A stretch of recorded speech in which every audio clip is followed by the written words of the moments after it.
Hi guys, आज की video में मैं आपसे बात करूंगा कि जो भी हम पढ़ते हैं हम उसको याद कैसे रखें। क्योंकि बहुत बार बच्चे कहते हैं कि मैंने पढ़ा तो था बट मैं पेपर में सब कुछ भूल गया, मैंने बहुत मेहनत की लेकिन एग्ज़ाम टाइम में मुझे कुछ याद नहीं आया। तो इस वीडियो में कुछ मैं आपको ऐसी टिप्स और ट्रिक्स बताऊंगा जिससे कि आप एग्ज़ाम में अच्छे से याद करके अच्छे नंबर आप स्कोर कर पाओगे। ठीक है, तो अगर आप चाहते हैं कि जो भी आप पढ़ें उसको अच्छे से याद रखें तो इस वीडियो को देखिएगा। इस वीडियो में आपको 10 पॉइंट्स बताने जाऊंगा और 10 के 10 पॉइंट्स ऐसे हैं जो आपको नंबर लाने में और आगे भी लाइफ में जो भी आप पढ़ते हैं उसको याद रखने में बहुत हेल्प करेंगे। तो उस वीडियो को एंड तक देखना, कोई भी अगर आप पॉइंट मिस करेंगे तो आपका नुकसान हो जाएगा। ठीक है, तो पहला पॉइंट देखिए कि किस टाइम पे आप दिन में अलर्ट रहते हैं और अटेंटिव रहते हैं। मेजॉरिटी ऑफ लोग जब सुबह उठते हैं उस टाइम हमारा ब्रेन थोड़ा फ्रेश होता है और उस टाइम चांसेस होते हैं कि जो हम पढ़ेंगे हमें याद रहेगा। ठीक है, लेकिन अब कुछ बच्चे ऐसे होते हैं इनका दिमाग शाम के टाइम ज़्यादा अलर्ट होता है, कुछ बच्चों का दिमाग रात के टाइम ज़्यादा अलर्ट होता है। तो ये आपको देखना पड़ेगा कि आपका ब्रेन कब अलर्ट और ज़्यादा अटेंटिव है, तो उस टाइम पर आप ज़्यादा पढ़ाई करो। ठीक है, second point, at a time एक चीज़ पे एक टाइम पे एक ही टॉपिक पे फोकस करना है आपको। और जैसे क्या होता है, जैसे बच्चे क्या करते हैं, एक चैप्टर बायोलॉजी का पढ़ने बैठ जाते हैं, एक टॉपिक पढ़ेंगे बायोलॉजी का, फिर बंद कर देंगे बुक, फिर मर्चेंट अवेयरनेस खोल लेंगे, फिर एक पैराग्राफ पढ़ेंगे बंद करेंगे, फिर एक पैराग्राफ ज्योग्राफी का पढ़ना स्टार्ट कर देंगे। ये आप गलत करते हो, आपको ऐसा नहीं करना। जैसे फॉर एग्जाम्पल आपने सोचा है कि आज आपको आधा चैप्टर बायोलॉजी का पढ़ना है, तो पहले आप आधा चैप्टर बायोलॉजी का पढ़ लो, फिर आप मर्चेंट अवेयरनेस पढ़ना। पहले एक चीज़ को एक टाइम पे एक टॉपिक को ख़त्म करो, एक साथ एक ही टाइम पे बहुत सारी चीज़ें मत खोल के बैठो, अदरवाइज़ क्या होगा, माइंड क्लटर हो जाएगा, उसको समझ में नहीं आएगा कि आप करना क्या चाह रहे हो। ठीक है, second cheese, focus on one topic at a time. Third point, जो भी आप पढ़ते हो, ठीक है, जो भी आपने पढ़ा, मान लीजिए आपने 1 घंटा पढ़ाई करी, बायोलॉजी का एक चैप्टर पढ़ लिया, तो उस चैप्टर को जो भी आपने पढ़ा जो आपको समझ में आया उसको राइट डाउन करो। और हाथ से लिखना, टाइप मत करना मोबाइल पे। हैंड रिटन जो चीज़ें हम लिखते हैं वो हमें ज़्यादा याद रहती हैं, साइंटिफिक स्टडीज़ ने ये चीज़ प्रूव करी है। तो जो भी आपने 1 घंटा मान लो एक चैप्टर पढ़ लिया तो उसको लिख लो, जो भी आपको समझ में आया उस चैप्टर में, जो भी आपको याद रखा है, तो एक आपके नोट्स भी बन जाएंगे, पर्सनल हैंड रिटन। तो पर्सनल हैंड रिटन नोट्स बनाया करो, वो बहुत ज़्यादा ज़रूरी है। आपको इमीडिएट आपको याद भी रहता है जो आपने पढ़ा था। ठीक है, और आगे भी जब आप रिवाइज करोगे तो भी आपको बहुत हेल्प करेंगे वो। ठीक है, तो ये थर्ड पॉइंट है।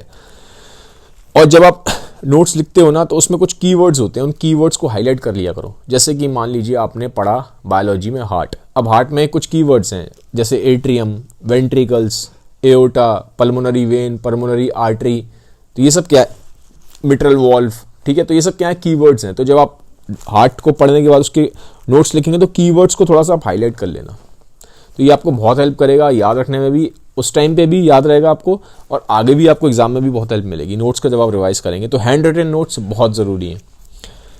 फोर्थ पॉइंट, साइंटिफिक स्टडीज़ ये कहती हैं कि जब हम कोई भी चीज़ पढ़ते हैं तो हम बहुत जल्दी भूल भी जाते हैं। आपने मान लो आज कोई चीज़ पढ़ी तो आफ्टर 6 डेज आपको सिर्फ 25% याद रहेगा, बाकी सब 75% आप भूल चुके होगे। तो उसका क्या तरीका है, उसका तरीका है आपको रिविज़न करना है। आप जितना ज़्यादा रिवाइज करोगे उतना आपको याद रहेगा। अब ये तो पॉसिबल नहीं है कि आप डेली सब कुछ रिवाइज कर पाओ। ठीक है, अगर आप कर सकते हो तो वेल एंड गुड, अगर आप नहीं कर पाते तो वीक में एटलीस्ट वीकेंड पे, ठीक है, जैसे मान लो आपने मंडे को बायोलॉजी का कोई चैप्टर पढ़ा है, तो जब वीकेंड आएगा सैटरडे संडे तो उस चैप्टर को आपको रिवाइज करना है। तो वीक में एक बार आपको चीज़ रिवाइज ज़रूर करनी है, क्योंकि बिना रिविज़न के आप भूल जाओगे।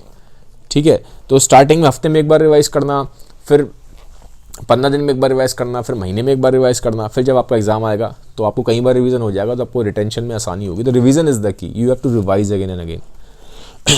फिफ्थ पॉइंट, चीज़ों को समझो। मैं बार बार बोलता हूँ, जितना आप चीज़ों को समझोगे ना, अंडरस्टैंड करोगे, आपको ज़्यादा लंबे टाइम तक याद रहेंगी।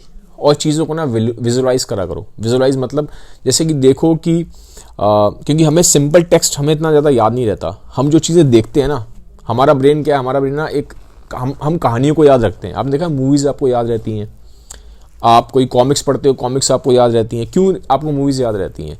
क्योंकि वो कहानियाँ हैं। तो आप क्या करो, आप देखो कि जो भी आप पढ़ रहे हो उसको एक कहानी की तरह समझो, ठीक है। अगर और उसके जो जैसे मान लो आपने हार्ट पढ़ा, तो आप देखो हार्ट के वीडियोस देखो जहाँ पे आपको हार्ट दिखाई दे पंप करता हुआ। इसीलिए आपने देखा होगा मैं जो वीडियोस बनाता हूँ मैं बहुत सारी पिक्चर्स का यूज़ करता हूँ, क्योंकि हमें टेक्स्ट इतना याद नहीं रहता, हमें पिक्चर्स याद रहती हैं। हमारा माइंड ना विजुलाइज ज़्यादा करता है, खाली सिंपल प्लेन टेक्स्ट हमें इतना याद नहीं रहता, इसीलिए हमें बुक पढ़ना में बोरियत आती है, ठीक है।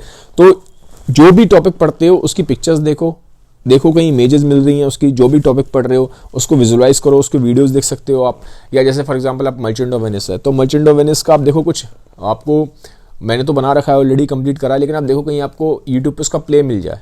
ये बहुत जगह क्या होता है वेस्टर्न कंट्रीज़ में शेक्सपियर के प्लेस भी करे जाते हैं, तो अगर आप उन प्लेस को देखोगे तो आपको ज़्यादा समझ में आएगा जब आप पढ़ोगे तो, ठीक है। क्योंकि हमारा जो ब्रेन है वो स्टोरीज़ को ज़्यादा याद रखता है, जो देखी हुई चीज़ें हैं ना हमको ज़्यादा याद रहती हैं, ठीक है। क्योंकि हमारा ब्रेन क्या है, एक स्टोरी टेलिंग ब्रेन है। ह्यूमन स्पीशीज एक स्टोरी टेलिंग स्पीशीज है। उसके बाद फिर जब आपने पढ़ लिया तो एक बहुत अच्छा तरीका होता है चीज़ों को याद रखने का कि जो आपने पढ़ा है वो आप किसी को समझा दो। टीच समवन एल्स, तो आप किसको पढ़ाओगे? जैसे कि मान लो आपका कोई दोस्त है, ठीक है, उसको टॉपिक समझ में नहीं आया और आपने हार्ट का चैप्टर पढ़ा हुआ है, तो आप उसको सर्कुलेटरी सिस्टम समझा सकते हो, क्योंकि जब आप उसको समझाओगे ना तो आपका रिटेंशन बढ़ जाएगा, ठीक है। लेकिन आप ये इसमें एक कमी भी आ जाती है इस मेथड में कि मोस्टली क्या होता है, ऐसे बच्चे समझाने बैठते हैं, थोड़ी देर 5 मिनट समझाएंगे, फिर 1 घंटा अपनी पर्सनल गप्पे मारते रहेंगे, पर्सनल बातें करते रहेंगे, तो उससे क्या टाइम वेस्ट हो रहा है, ठीक है। तो रिस्ट्रिक्ट करना जो आप कॉन्वर्सेशन कर रहे हो उसको सिर्फ पढ़ाई तक, ठीक है। थोड़ा बहुत आप गॉसिपिंग कर सकते हो, लेकिन आप मालूम पड़ा आपने 5 मिनट पढ़ाई की बात करी, 1 घंटा आप गॉसिपिंग कर रहे हो, तो वो फिर क्या हो गया, नुकसान पहुंच जाएगा आपको, ठीक है। तो पढ़ाना बहुत अच्छी चीज़ है, किसी को समझा दो वो चीज़ जो आपने खुद पढ़ी है, अगर आप किसी को समझाओगे तो उससे बहुत अच्छे से आपको याद रहेगा, बट उसको पढ़ाई तक लिमिटेड रखना, अननेसेसरी गॉसिपिंग में मत चले आना, अदरवाइज आपका टाइम वेस्ट होगा, ठीक है। 7th पॉइंट, आपने जो पढ़ा है आपको टेस्ट करना ज़रूरी है। टेस्ट करना मतलब क्या होता है, जैसे कि मान लो आपने चैप्टर पढ़ लिया सर्कुलेटरी सिस्टम में, बार बार उसी का एग्जाम्पल दे रहा हूँ आपको, आप कोई भी एग्जाम्पल ले सकते हो। तो मान लो आपने चैप्टर पढ़ा बायोलॉजी का सर्कुलेटरी सिस्टम, अब आप देखो कि आपको कितना समझ में आया, कैसे मालूम पड़ेगा आपको? लास्ट 10 ईयर्स के क्वेश्चंस देखो और लास्ट 10 ईयर क्वेश्चंस लगाने स्टार्ट करो, उससे आपको मालूम पड़ेगा कि जो आपने पढ़ा है आपको सच में समझ में भी आया कि नहीं।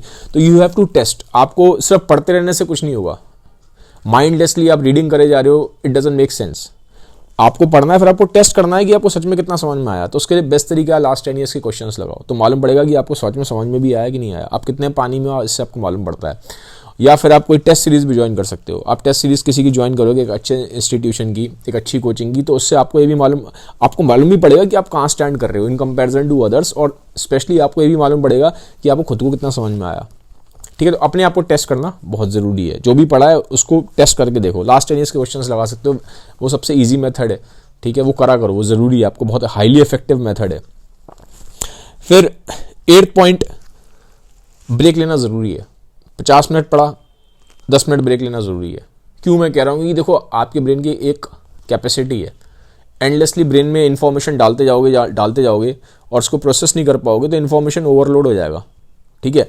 तो 50 मिनट पढ़ो, 10 मिनट ब्रेक ले लो, 50 मिनट पढ़ो, 10 मिनट ब्रेक ले लो, ऐसे पढ़ा करो इंटरवल्स में, ठीक है। अब उस 10 मिनट में आप कुछ भी कर सकते हो। आपका मन करता है आपको इंटरनेट चलाना है, आपका मन करता है आपको किसी से बात करनी है, आपका मन करता है आपको सिर्फ वॉक करनी है इधर उधर, ठीक है, हल्का फुल्का म्यूजिक सुनना है, कुछ भी करो, बट 10 मिनट आपको ब्रेक लेना है। बट वो टाइम ध्यान रखना, 10 मिनट ब्रेक, ऐसा नहीं कि इंटरनेट पे बैठे फिर आप घंटों इंटरनेट पे ही बैठे रह गए, ठीक है। तो यहाँ पे अपने आपको सेल्फ कंट्रोल करना पड़ेगा। फिर 9th पॉइंट मैं बोलूँगा आपको, जो बहुत इंपॉर्टेंट है, इस पर लोग ध्यान नहीं देते हैं, वो है आपको अपनी स्लीप पे ध्यान देना है। आपको 7 से 8 घंटे की स्लीप चाहिए। बार बार साइंटिफिक स्टडीज़ ने प्रूफ किया, अगर हमारी नींद पूरी नहीं होती, जैसे अगर आप 7 से 8 घंटे से कम की नींद लेते हो तो उससे आपकी लॉन्ग टर्म मेमोरी में बहुत प्रॉब्लम आती है, ठीक है ना। तो मेमोरी जनरली क्या होता है, वैसे तो कई टाइप्स ऑफ ह्यूमन मेमोरी है, लेकिन मैं ये बात नहीं करूँगा, सेंसरी, शॉर्ट और लॉन्ग टर्म, ठीक है। तो जो आपकी लॉन्ग टर्म मेमोरी है, ठीक है, उस पर काफ़ी इम्पैक्ट पड़ता है ज़्यादातर।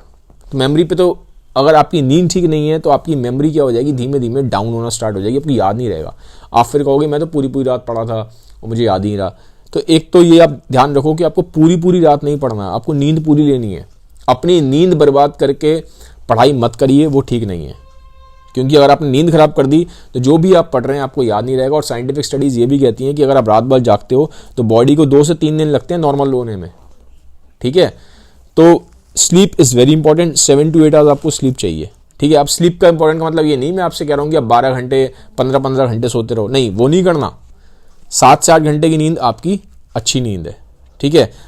कम मत सोइएगा और बहुत ज़्यादा भी नहीं सोना है। 7 to 8 hours is decent and more than sufficient, ठीक है।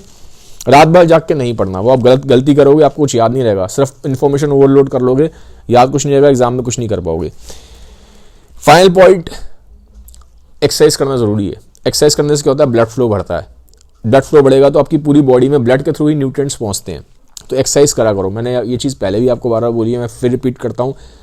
एवरी डे आपको 30 से 60 मिनट एक्सरसाइज करनी है। आधे से 1 घंटा हर बच्चे को एक्सरसाइज करना ज़रूरी है। 1 घंटा कर सकते हो बहुत अच्छी बात है, लेकिन मिनिमम आधा घंटा ज़रूर करनी है, ठीक है। एक्सरसाइज करो, एक हेल्दी डाइट खाओ, जंक फूड मत खाओ, बहुत ज़्यादा फैटी चीज़ें, बहुत ज़्यादा मीठी चीज़ें ये आपको नहीं खानी है, इसका आपका ध्यान रखना है, ठीक है। तो गाइज़ ये था वीडियो। ये जो मैंने आपको 10 टिप्स बताई हैं, अगर आप इसको अप्लाई करोगे तो डेफिनेटली आपको बहुत हेल्प मिलेगी। जो भी आप पढ़ते हो आप उसको मैक्सिमाइज कर पाओगे in terms of memory retention, और आपका अगर आपकी मेमोरी अच्छी रहेगी, जो आपको याद रहेगा वो अच्छे से आप कर पाओगे, तो एग्जाम भी आप अच्छे से निकाल पाओगे। तो गाइज ये था वीडियो अगर आपको अच्छा लगा है तो काइंडली एक रिक्वेस्ट है, सबके साथ इसको शेयर जरूर करिएगा। Have a nice day, bye bye, take care.